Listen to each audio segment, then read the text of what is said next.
The throne room of Prime was the most beautiful place in the galaxy. Everyone said so. The walls were made of living crystal that glowed with soft blue light. Strange flowers grew from the ceiling, and they gave off a gentle glow that changed colors with the mood of the room. The floor was smooth black stone that reflected everything like a mirror.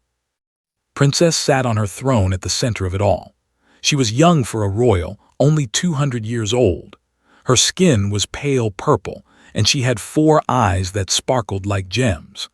Her silver hair fell past her shoulders, and she wore robes made of fabric so fine that it seemed to float around her body. She was bored. The ambassadors had been talking for 3 hours. They came from 12 different worlds, and each one wanted something from the Empire. More trade routes, better protection, lower taxes. It was always the same complaints, the same requests, the same boring conversations. Tried to pay attention, but her mind kept wandering. She had never left this planet. She had never seen war or danger or anything exciting. Her father, the Emperor, kept her safe inside the palace walls. He said the galaxy was dangerous. He said she needed to learn before she could lead. But all she ever learned was how to sit still and look pretty while old aliens talked about things that did not matter. The current speaker was a diplomat named Counselor Thresh. He was old, even by standards. His scaled skin was gray and wrinkled, and his yellow eyes were clouded with age. But his voice was still strong, and the other ambassadors listened when he spoke. "Your Highness," he said, bowing his head toward, "I must speak of a matter that concerns all of us. The Outer Rim territories are changing. A new species has begun expanding into contested space." Raised one eyebrow. This was slightly more interesting than trade routes. "A new species?" she asked. "Which one?" "They call themselves humans," Counselor Thresh replied. "They come from a small planet called Earth, in a system that was considered worthless until recently. They have been in space for only a few hundred years, but they are spreading quickly." A murmur went through the assembly. Some of the ambassadors had heard of humans, others had not, had seen reports about them, but she had never paid much attention. They were just another primitive species learning to crawl among the stars. "And why should we care about these humans?" she asked. "There are thousands of species in the galaxy. What makes this one special?" Counselor Thresh hesitated. He looked around the room, as if he was not sure how to explain what he wanted to say. "They are different, Your Highness," he said finally. "They are not like other species. They are dangerous in ways that are difficult to describe." Smiled. She had heard this kind of talk before. Every new species was supposed to be special. Every new threat was supposed to be different. But in the end, they were all the same. They all fell before the power of the Empire. "Tell me about these dangerous humans," she said. "I could use some entertainment." Some of the ambassadors shifted uncomfortably in their seats. They did not like the way the princess was treating this topic, but did not notice. She was enjoying herself for the first time all day. Counselor Thresh took a deep breath. "Humans are pursuit predators," he began. "On their home world, they evolved to chase their prey across vast distances. They do not have claws or fangs or armor. They do not have venom or speed, but they have something else. They have endurance. They can run for hours without stopping. They can walk for days without rest. They chase their prey until it collapses from exhaustion, and then they kill it."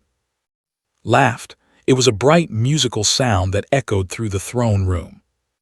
"They run after their food until it gets tired," she said. "That does not sound dangerous. That sounds sad." Counselor Thresh did not laugh.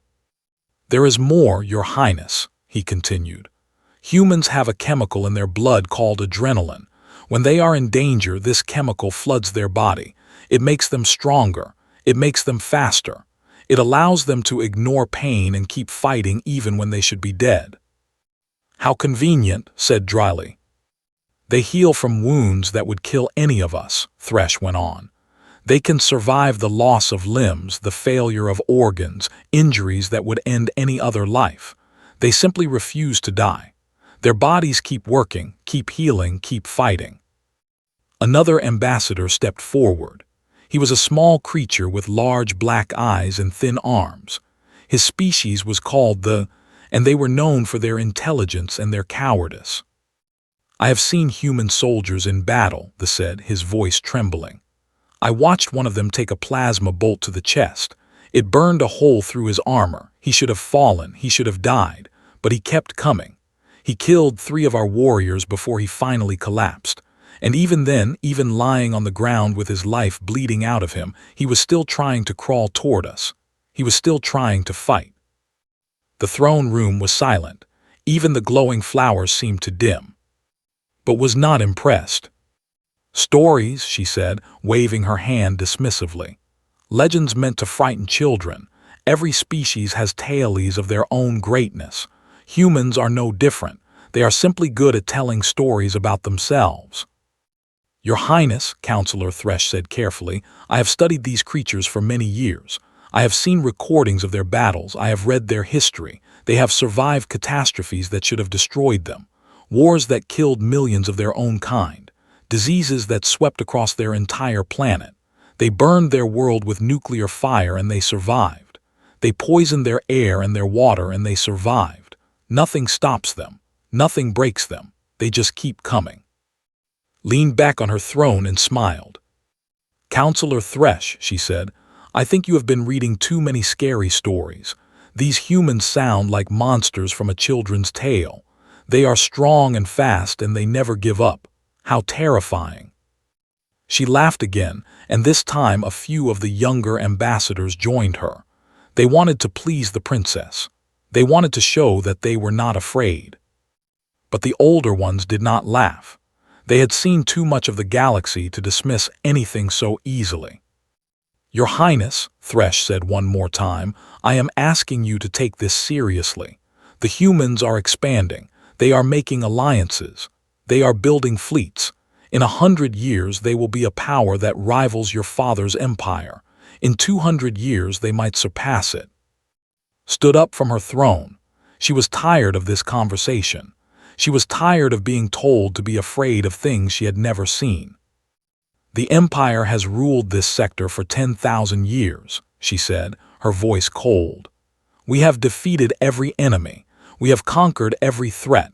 We will not start trembling because some primitive species learned how to build spaceships. She looked down at Counselor Thresh with all 4 of her eyes. Thank you for your warning, Counselor, but I am not interested in fairy tales. If the humans ever become a real problem, we will deal with them the same way we have dealt with everyone else. We will crush them and move on. She turned and walked out of the throne room, her silver hair floating behind her like a cloud. The ambassadors bowed as she passed, but she did not look at any of them. She was a princess of the greatest empire in the galaxy. She was not afraid of anything. She did not know that in 3 lunar cycles, she would learn what fear truly meant. She did not know that everything she believed about the universe was about to be proven wrong. She did not know that a simple human cargo worker named Daniel Cole was about to change her life forever. But for now, she walked through the glittering halls of her palace, laughing at the legends of human fighters. It was the last time she would laugh for a very long time. 3 lunar cycles passed. The seasons changed on Prime, and the glowing flowers in the palace shifted from blue to gold. Princess forgot about the warnings she had received. She forgot about the strange creatures called humans. She had other things to think about. Her father, the Emperor, had decided that she needed to see more of the Empire. He arranged for her to visit the outer colonies, to meet with local governors and show the people that the royal family cared about them. It was a simple diplomatic mission, nothing dangerous, nothing exciting. Did not want to go. She preferred the comfort of the palace, the safety of the capital world, but her father insisted. He said it was time for her to learn what it meant to rule. So she boarded the royal transport ship and began her journey to the stars.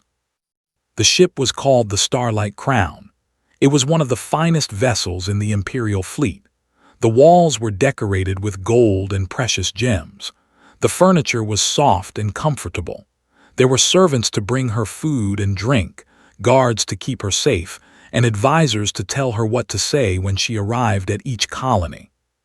For the first few days, the journey was peaceful. Spent her time reading, sleeping, and complaining about how boring space travel was. She looked out the windows at the stars and felt nothing. She had seen pictures of these places her whole life. The real thing was not much different. On the fifth day, everything changed. Was eating breakfast in her private quarters when the ship suddenly shook. The lights flickered. Alarms began to scream.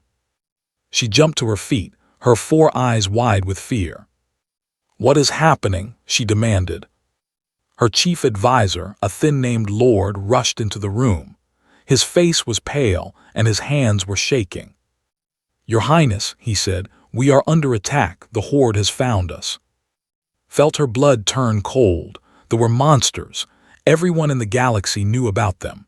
They were creatures standing 8 feet tall with hard black shells and razor-sharp claws. They did not negotiate. They did not take prisoners. They attacked ships, killed everyone on board, and fed on the bodies. "How did they find us?" asked. "It does not matter," Lord said. "We need to get you to the escape pods, now." He grabbed her arm and pulled her toward the door. They ran through the corridors of the ship and saw chaos everywhere. Servants were screaming. Guards were running toward the sounds of battle. The walls were scorched with plasma burns and there was smoke in the air. They turned a corner and nearly ran into a group of warriors. The creatures were even more terrifying in person than had imagined. Their bodies were covered in black armor that looked like it was made of stone. Their eyes glowed red. Their mouths were filled with rows of sharp teeth, and their claws dripped with blood. Lord screamed and threw himself in front of the princess. It was a brave thing to do. It was also useless. The lead cut him down with a single swipe of its claw. Lord fell to the ground and did not move. Ran.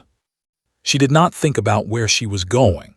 She did not think about anything except getting away from those monsters.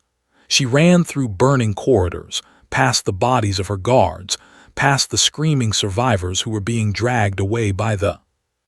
She found a door and stumbled through it. It was a cargo bay filled with crates and containers. She hid behind a stack of boxes and tried to catch her breath.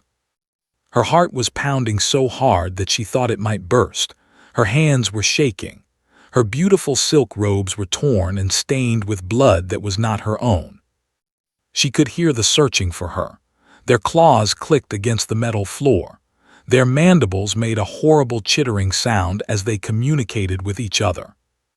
Closed her eyes and tried to make herself small. She had never felt so helpless in her entire life. She was a princess of the greatest empire in the galaxy, and she was hiding behind boxes like a frightened child. The clicking sounds got closer. She heard the door to the cargo bay open. She heard the heavy footsteps of the warriors as they entered the room. "Come out, little princess," one of them said in broken galactic common. "We can smell your fear. We can taste it in the air. Come out and we will make your death quick." Did not move. She did not breathe. The footsteps got closer. She could see the shadow of a warrior on the wall, growing larger as it approached her hiding spot. This was it.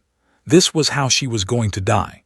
Not on a throne surrounded by her people, but in a dirty cargo bay, killed by monsters. She closed her eyes and waited for the end. Then she heard a voice, a calm, steady human voice. "Hey, over here." The turned opened her eyes. A man was standing at the other end of the cargo bay. He was not tall or strong or impressive. He looked like an ordinary human with brown hair and brown eyes and a face that had seen too many hard years. He was wearing the simple uniform of a cargo worker.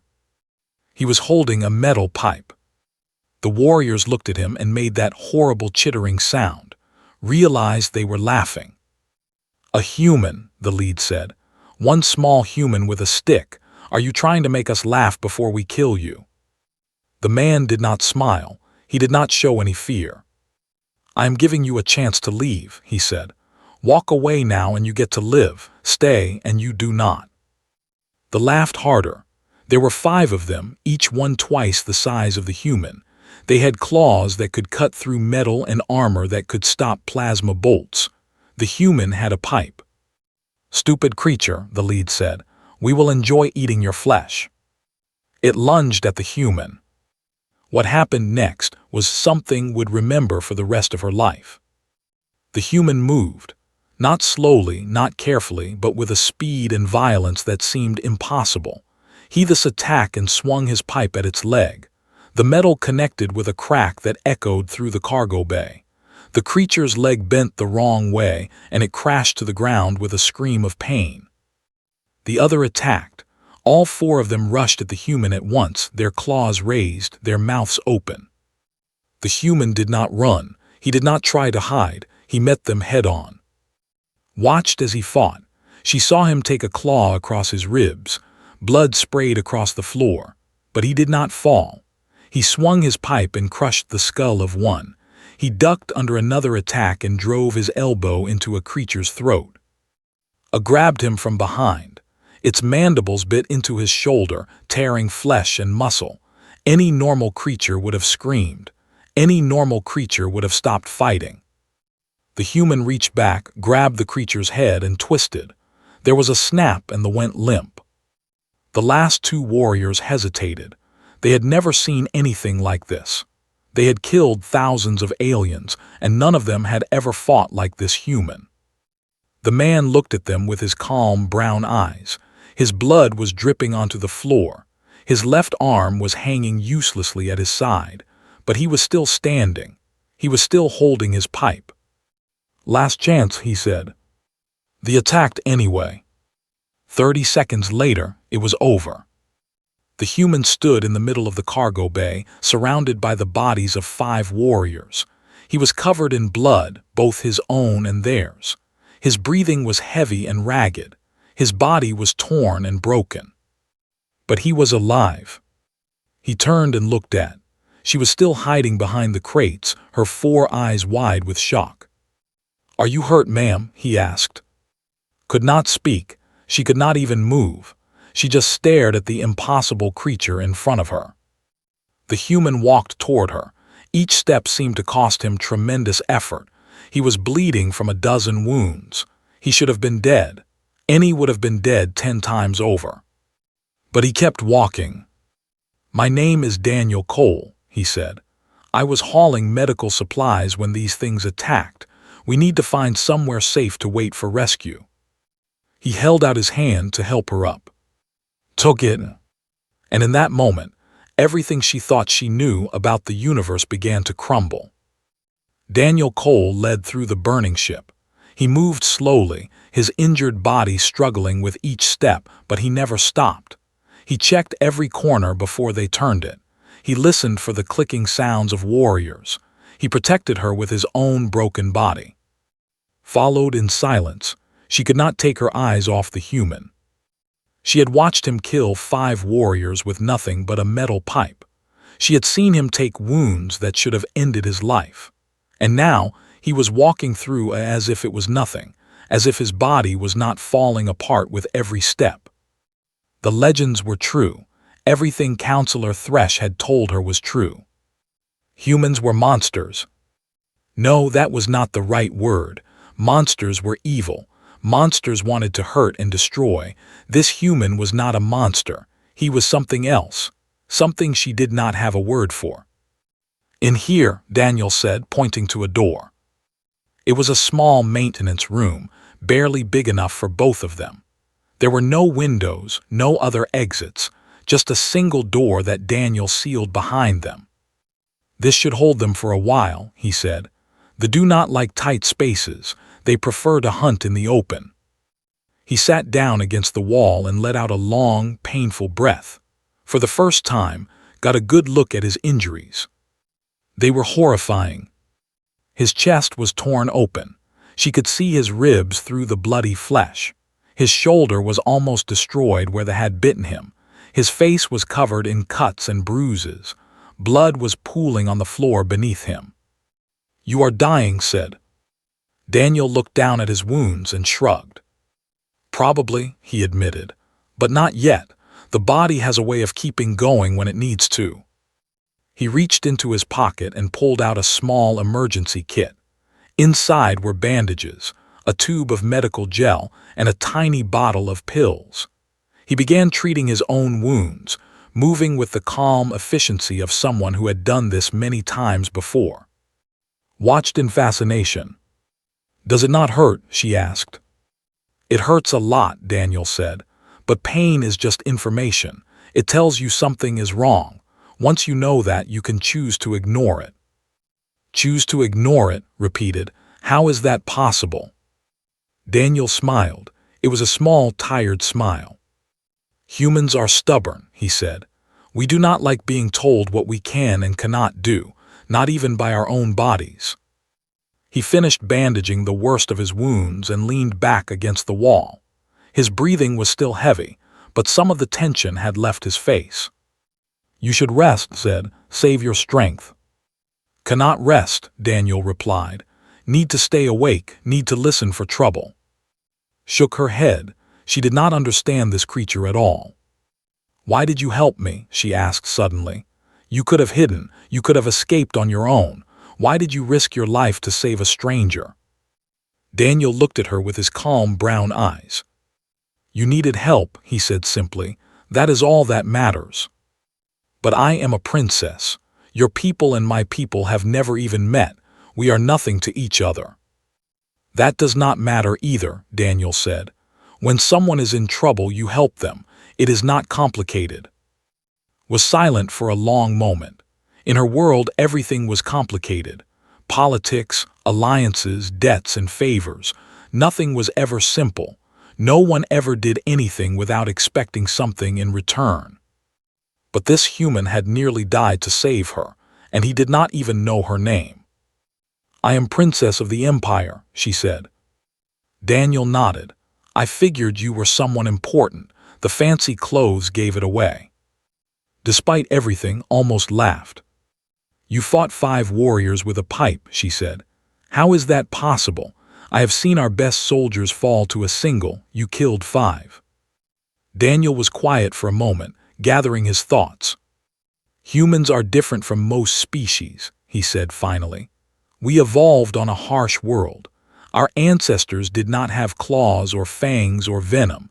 We were soft and weak compared to the predators around us, so we had to find other ways to survive." "Counselor Thresh told me about pursuit predation," said. "He said humans chase their prey until it dies from exhaustion." "That is part of it," Daniel agreed. "But it is more than that. Humans have something called the fight-or-flight response. When we are in danger, our bodies flood with chemicals, adrenaline, cortisol, other things I cannot pronounce. These chemicals change us. They make us faster and stronger. They let us ignore pain. They push us beyond our normal limits." He held up his bandaged arm. "Right now, I should not be able to move this arm. The damage is too severe. But my body does not care about the damage. It only cares about survival. So it keeps the arm working, even when it should not." Thought about her guards, the ones who had fallen so quickly when they attacked. They were trained soldiers, equipped with the best weapons and armor in the Empire. But when they realized they were outmatched, they had simply given up. They had accepted death as inevitable. This human had been facing impossible odds with nothing but a metal pipe, and he had not even considered giving up. "What happens when the chemicals wear off?" asked. Daniel smiled grimly. "Then I will probably pass out, maybe die, but that is a problem for later." There was a sound outside the door, clicking, chittering, that had found them. Daniel pushed himself to his feet, wincing in pain. He picked up his pipe from where he had dropped it and moved toward the door. "Stay behind me," he said. Grabbed his arm. "You cannot fight anymore. You have lost too much blood. You will die." Daniel looked at her, and there was something in his eyes that she had never seen before. It was not anger or fear or desperation. It was something deeper, something older. Maybe, he said, but if I die, I am going to take as many of them with me as I can. The door began to shake, though we're trying to break through. Felt tears forming in her eyes. She was a princess of the greatest empire in the galaxy. She had power, wealth, and influence. But in this moment, she was completely helpless. All she could do was watch as this broken human prepared to die for her. "Why?" she whispered. "Why are you doing this?" Daniel did not look at her. His eyes were fixed on the door. "Because it is the right thing to do," he said. "Because someone has to stand between the darkness and the light. Because if I do not fight, who will?" The door burst open. Warriors poured into the room, 3 of them, then 5, then more. They filled the small space with their clicking and their claws and their horrible red eyes. Daniel Cole raised his pipe and charged. He fought like nothing had ever seen. He was a tornado of violence, spinning and striking and refusing to fall. They cut him again and again. His blood sprayed across the walls. His body took damage that would have killed any 10 times over. But he kept fighting. He killed 2 more before they finally brought him down. Even then, lying on the ground with a dozen wounds, he was still swinging his pipe. He was still trying to protect her. Screamed. And then suddenly there was a new sound, plasma fire, bright flashes of light, voices shouting in. The rescue had arrived. Soldiers poured into the room, cutting down the remaining with professional efficiency. They surrounded, checking her for injuries, asking if she was all right. She ignored them all. She pushed through the soldiers and dropped to her knees beside Daniel Cole. He was still alive, barely. His eyes were open, but they were unfocused. His breath came in short, shallow gasps. "Medic!" screamed. "Someone get a medic now!" A soldier ran forward with a medical kit.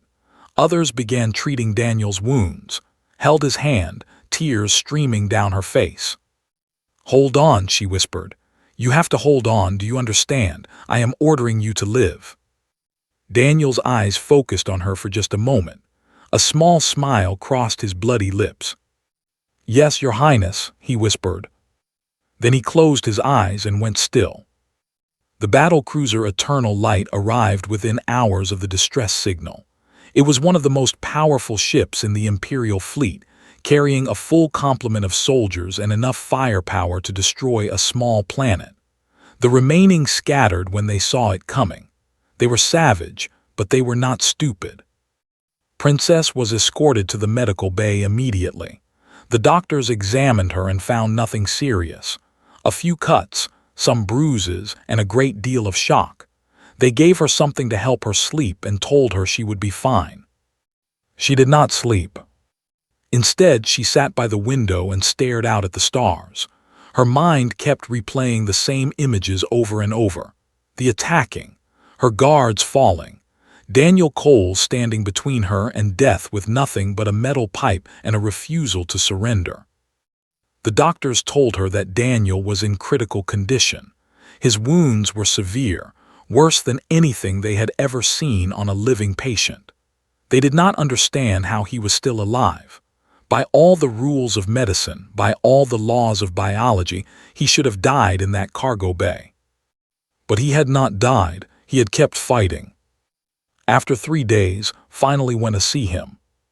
The human was lying in a medical pod, surrounded by tubes and monitors and machines that beeped softly in the quiet room. His body was covered in bandages. His face was pale and still. But he was breathing. Sat down beside him and said nothing for a long time. She just watched him breathe. In and out, in and out. Each breath was a small miracle. "Why did you do it?" she whispered. "Why did you risk everything for a stranger?" Daniel did not answer. He was still unconscious, lost in whatever dreams humans had when they were hovering between life and death. Reached out and took his hand. It was warm and rough, the hand of someone who worked hard for a living. Not like her hands, which were soft and smooth and had never done a day of real labor. She stayed with him for hours. When the doctors told her to leave, she refused. When her advisors came to discuss the journey home, she sent them away. She would not leave until she knew he was going to survive. It took another week. Spent that week reading. She accessed the ship's archives and searched for everything she could find about humans. She read their history, their culture, their biology. She read about their wars and their triumphs and their disasters. What she found terrified her. Humans had almost destroyed themselves many times. They had fought 2 world wars that killed tens of millions of their own kind. They had created weapons that could burn entire cities to ash. They had poisoned their planet with pollution and chemicals and nuclear radiation. And they had survived all of it. They had survived ice ages and plagues and famines. They had survived predators and disasters and themselves. Every time the universe tried to destroy them, they found a way to keep going. She read about a human named, was a soldier in something called the conflict. Her unit had been surrounded by enemy forces, outnumbered 10 to 1. The commander ordered a retreat but refused. She stayed at her post for 16 hours, holding back the enemy while her wounded comrades escaped. When rescue finally arrived, she was still fighting. She had been shot 7 times and she was still fighting. She read about a man named Christopher Vance. Christopher was a pilot whose ship crashed on a frozen planet. The temperature was cold enough to kill in minutes. Christopher walked 90 kilometers through a blizzard to reach safety. It took him 3 days. When they found him, his feet were black with frostbite and half his organs were failing. He survived. He went back to flying 6 months later. She read about a medic named Price, was caught in an explosion during a battle. Shrapnel tore into her body, lodging near her spine. Any other species would have died or surrendered or waited for help. Performed surgery on herself. She cut open her own flesh, removed the shrapnel, and stitched herself back together. Then she went back to treating other wounded soldiers. These were not legends. These were not fairy tales. These were ordinary humans doing extraordinary things because they did not know how to give up. Finally understood what Counselor Thresh had been trying to tell her. Humans were not dangerous because of their technology or their numbers or their intelligence. They were dangerous because of something much simpler and much more terrifying. They were dangerous because they refused to accept defeat. On the 8th day, Daniel Cole opened his eyes. Was there when it happened. She watched as his brown eyes focused slowly, taking in the unfamiliar room, the strange machines, the alien princess sitting beside his bed. "Where am I?" he asked. His voice was weak and rough. "You are on the Eternal Light," said. "A battle cruiser, we are taking you home." Daniel was silent for a moment, processing this information. Though he asked, "Dead or fled? You saved me, Daniel Cole, you saved my life." Daniel did not seem to know how to respond to that. He just nodded slowly. "Good," he said, "that is good." Leaned forward. "The doctors say you should have died. They say the damage to your body was too severe to survive. They do not understand how you are still alive." Daniel smiled weakly. "Told you, humans are stubborn." "It is more than that," said.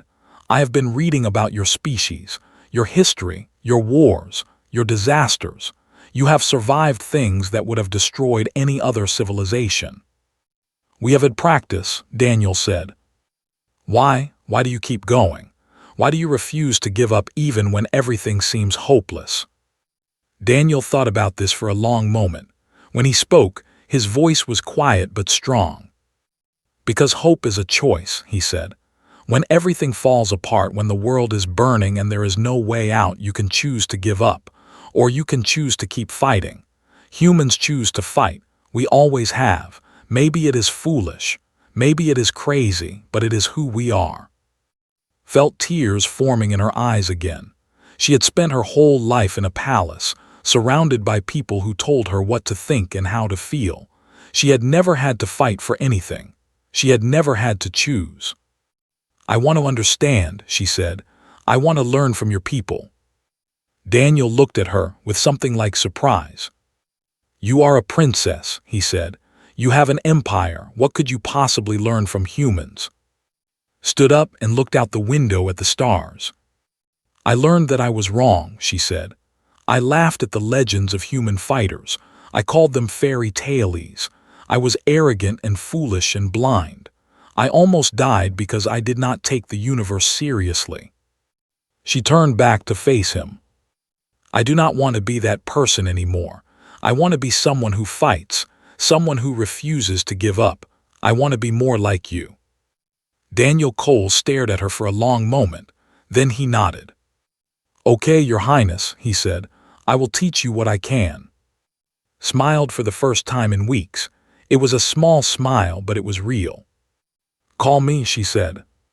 The ship continued its journey home, carrying a princess who had been changed forever, and a human cargo worker who had shown her what true strength really meant. And somewhere in the back of her mind began to form a plan. She would not just learn from the humans. She would bring them into the Empire. She would forge an alliance that would change the galaxy forever. But first, she had to convince her father, and that would be the hardest battle of all. 1 year passed. It was the longest and most difficult year of Princess' life. When she returned to Prime, she was not the same person who had left. The laughter was gone from her eyes. The careless arrogance had been burned away. In its place was something harder, something stronger. Her father, Emperor, did not understand what had happened to his daughter. He saw the reports from the attack. He knew she had nearly died. He expected her to be traumatized, fragile, afraid. Instead, she was determined. Began studying military tactics. She learned about strategy and logistics and the art of war. She trained with weapons, pushing her body to its limits. She demanded access to classified intelligence reports about potential threats to the Empire. Her advisors were worried. They whispered that the attack had broken her mind. They said she was obsessed with security, with danger, with humans. They were wrong. Her mind was not broken. It was finally awake. Spent months arguing with her father about the humans. She showed him the records she had gathered. She told him about Daniel Cole and the impossible things he had done. She explained that humans were not just another species to be conquered or ignored. They were potential allies. They were survivors. Emperor was not convinced. He was old and set in his ways. He had ruled the Empire for 3,000 years, and he did not see why he should change anything now. We do not need allies, he told her. We are the most powerful empire in this sector. No one can threaten us. That is what I thought too, replied, and I almost died because of it. The argument went on for months. Would not give up. She could not give up. Daniel had taught her that giving up was never an option. Finally, her father agreed to a compromise. He would allow a human delegation to visit Prime. He would listen to what they had to say, but he made no promises about an alliance. It was enough. It was a start. Sent messages to Earth through secret channels. She contacted the United Earth Coalition and invited them to send representatives to meet with the Senate. She asked for one person in particular to be included in the delegation. Daniel Cole. The day of the meeting arrived on a cool morning in the capital city. The Senate chamber was filled with the most important officials in the empire, lords and generals, advisors and governors. They all wanted to see these strange creatures called humans. Emperor sat on his throne at the front of the chamber. He looked tired and uncertain. This was not something he wanted to do, but his daughter had given him no choice. Stood beside him, wearing simple robes instead of her usual royal finery. She had changed in many ways over the past year. She no longer cared about looking pretty or impressive. She cared about being strong. The great doors of the chamber opened, and the human delegation entered. There were 10 of them. They walked with confidence, their backs straight, their eyes alert. They wore simple uniforms without decoration or medals. They did not try to impress anyone with wealth or power. They were there to be themselves. At the front of the group was Daniel Cole. He had healed well in the past year. The scars were still visible on his face and hands, but he moved without pain. His brown eyes scanned the chamber, taking in every detail, every face. When he saw, something shifted in his expression. It was not quite a smile, but it was close. The delegation walked down the center of the chamber toward the throne. The senators watched in silence. Some of them had seen pictures of humans before, but none of them had met one in person. They did not know what to expect. Daniel stopped at the foot of the throne. He looked up at Emperor, and then he did something that surprised everyone in the room. He dropped to one knee and bowed his head. "Your Highness," he said, his voice carrying through the silent chamber. "On behalf of the United Earth Coalition, I am honored to present our formal offer of alliance. We pledge our strength to the Empire. Your enemies are our enemies. Your battles are our battles. We stand with you." A murmur went through the crowd. The senators did not know how to react. Humans kneeling, humans offering to serve the Empire. This was not what they had expected. Emperor leaned forward on his throne. His 4 eyes studied the human with curiosity. "You offer us your strength," he said, "but what do you want in return?" Daniel raised his head and met the Emperor's gaze without fear. "Friendship," he said simply. "Respect, the chance to prove ourselves. We do not ask for territory or wealth or power.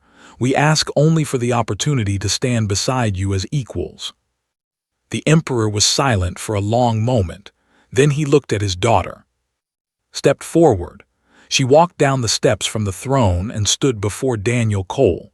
She reached down and lifted his chin so that he was looking into her eyes. "Rise, Daniel Cole," she said softly. "Humans do not kneel. That is not who you are." Daniel stood slowly. They faced each other in the center of the chamber, human and with the entire Senate watching. Turned to address the crowd. Her voice was strong and clear. "1 year ago, I stood in this chamber and laughed at the legends of human fighters. I called them stories meant to frighten children. I was wrong." She paused, letting her words sink in. "I have seen what a single human can do when protecting those who cannot protect themselves. I watched Daniel Cole fight 5 warriors with nothing but a metal pipe. I watched him take wounds that would have killed any of us. I watched him refuse to die because someone needed his help." Her voice grew louder. "Humans are not like us. They are not stronger or faster or smarter, but they have something we do not. They have a fire inside them that cannot be extinguished. They have a will that cannot be broken.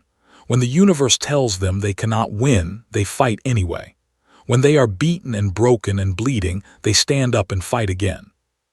She turned back to face the Emperor. "Father, the galaxy is changing.